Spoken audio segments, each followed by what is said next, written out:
Hey guys, I'm Phylum, welcome to the show. The dual groups for the Quake World Championship 2017 have been released, and they're interesting to say the least. In this video, I'm just going to kind of do a quick rundown. I'm not going to go over the pros and cons of every single matchup, but I'm going to talk about what some of the stronger groups are, what some of the games I'm looking forward to are, and what we can maybe expect to see coming out of this. The way these groups work is pretty simple. They break players down into two groups, high seeds and low seeds. High seeds won all their games at the regionals, and low seeds lost one in the double elimination. There are 8 groups, and each group contains a high seed from America, a high seed from Europe, a low seed from either America or Europe, and then a BYOC qualifier slot. The BYOC qualifier slots haven't been decided yet, and so potentially these groups could get changed up a little bit more, which is part of the reason I'm not going to go too in depth into them. But as it stands, there's a lot we can say about what we know already. Also importantly, only 2 players from each group out of the 4 will be advancing to the playoffs. First, I'm going to talk about the strongest group, Group 1, the Group of Death. We have Cooler and Rafa matching up in the same group instantly, along with Wichtel and a BYOC qualifier slot that's yet to be decided. Rafa is the strongest North American player, Cooler is the strongest European player, Wichtel is a really top European player. I rate him probably behind like Zron and Toxjq and Avec, and he's up there. How did this happen? Well, at the regionals, Cooler lost to Avec, and he had to play through in the lower bracket, so he's considered a low European seed. So we have Rafa a top seed, and then Cooler is the low seed in this group. So Cooler got exceedingly unlucky here, and even in the regionals, he had to play Evil, then Avec, and then Vu, who has actually been playing really well. Cooler said he would have lost to Vu if Vu didn't outright make mistakes. Cooler just had to play 3 really high caliber players, and now he gets to America, and he has to play the best American right out the gate. At the end of the day, if Cooler's going to play his best game, if he's going to beat everyone on the day, it's not going to matter who he matches up against, right? But I think if I was Cooler, I would be a little bit frustrated by this. At the very least, this is an exciting way to start the tournament. 2 of my top contenders are going to be facing off against each other. 2 of the absolute legends of Quake. It's safe to say anyone who gets the BYOC qualifier slot in this group is absolutely fucked. Group 5 I think is the next strongest, with Avec and Astro Boy, aka Dandaking, the Australian who qualified on 200 ping. I think Vedmedic got a rough draw here because Astro Boy played on 200 ping, he lost a game, but when he gets to QuakeCon his performance is going to be a lot higher, so maybe the qualification process didn't factor in his actual skill because of the ping handicap. This is another group I think will be really hard for a BYOC player to break through, and knowing Australians' luck at QuakeCon, we'll probably get an Australian put in here. We'll have 2 Australians playing each other to eliminate each other very early on, which is hilarious. It's worth noting that probably my 4 picks for winning QuakeCon overall are Cooler, Rafa, Avec, and Astro Boy, so having those 4 spread over 2 groups is potentially a bit anticlimactic. Hopefully it means that when they get to the actual playoffs, they're going to be quite spread out though. I think Group 4 is going to have some of the most exciting games between Zron, Chance, and Griffin. Zron has potential to top this group and go undefeated against these 2. It's not going to be easy. Chance is a really strong player, crazy aggressive, insane aim, and Griffin has a lot of experience as well, but if Zron can break through and play really well on the day, that'll be a strong statement for his first international LAN. That'll be a really big shake-up in the scene.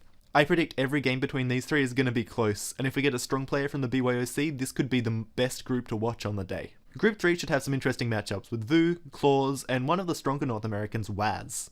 Claws is a one-of-a-kind aimer, and when he gets on LAN, he is just going to be insane to play. His lightning gun is going to be impeccable, he's not going to miss any railguns. Vu is going to have a really rough time against him, I think. Although Vu, my inside sources tell me, has been basically undefeated so far in his practice games in North America.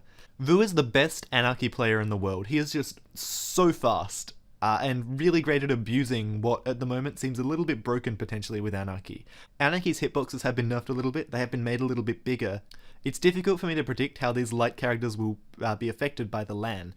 Either the big characters are going to be like so easy to hit that there's even more of a difference between them and the small ones, or the small characters are going to get easier to hit and the difference is going to be compressed. Either way, especially considering the hitbox changes, we can expect Vu to be taking some more shots, and playing a strong aimer like Claws could be a recipe for disaster. If I was a BYOC qualifier, I would be crossing my fingers that I got placed in Group 7 or Group 8.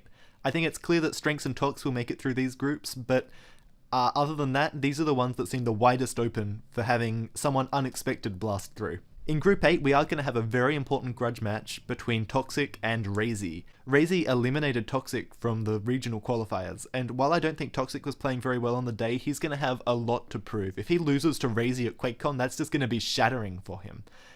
I personally don't actually rate Raisy's play. I don't think Toxjq's going to have a problem on the day, but you never know. Raisy could up his game, the circumstances could just suit him really well. Apparently the acid spit bug hasn't been fixed in this, so you can still shoot while using acid spit, which is something Raisy has been abusing a lot. I think that being in the game just instantly makes Raisy a much harder opponent to beat. I think Toxjq's best bet of beating Raisy is picking a Sorlag. Sorlag counters Sorlag for some reason, but this is a match with some heat behind it, and it's one I'm very keen to watch.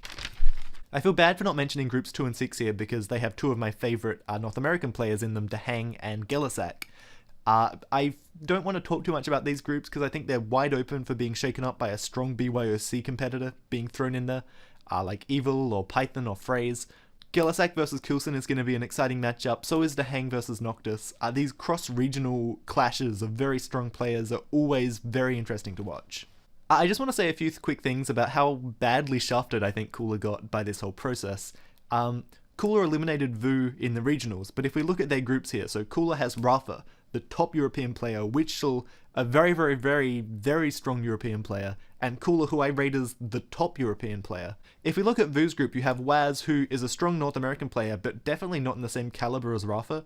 You have Claus, who is probably, I'm happy pegging Claus the same as Witchel, but then you have Vu, who Cooler eliminated. The way their qualification system worked, I can see how this is justified, but looking at the group, like Group 3 just has two notably weaker players than Group 1. Ultimately, I think the problem is that just not enough games were played at the regional. You know, guys like Waz and Claus and Witchel qualified only playing 2 matches, you know, so Waz and Rafa are on the same pegging. Noctis and Zron, I think, had a very easy run in the qualifier. They beat 2 weaker opponents, in my opinion, whereas Cooler matched up, like I said, Evil, Avec, Vu. All in all, seeding these guys was a pretty rough job. They had a very short time frame in which to do it. It's a new game, there are going to be lots of upsets. Quake Champions is a much less predictable game than Quake Champions in terms of skill. I think some people are going to walk out with some very broken hearts. So these are some big groups. At the moment, they look very predictable, but once we have these unknown elements from the BYOC qualifiers thrown in there, it could get really crazy. There are a couple of notable international games who are going to try and qualify in the BYOC. There's Sparty, Evil, Phrase, Python, the rest of the Australians. I'm sure some good North American players will show up on the day. Maybe even someone we've never even heard of before will just take QuakeCon by storm and be amazing on LAN. I don't think there's too much more I can say about these groups without knowing the BYOC qualifiers, so I'm going to leave it there. Best of luck to all the BYOC people. They should be playing around the time this video goes up. I'm definitely going to be making more videos about QuakeCon over the weekend. At the cost of my sleep and my sanity, so be sure to come back to this channel for everything as it happens. I've been Phylum, thank you guys, I'll catch you very soon.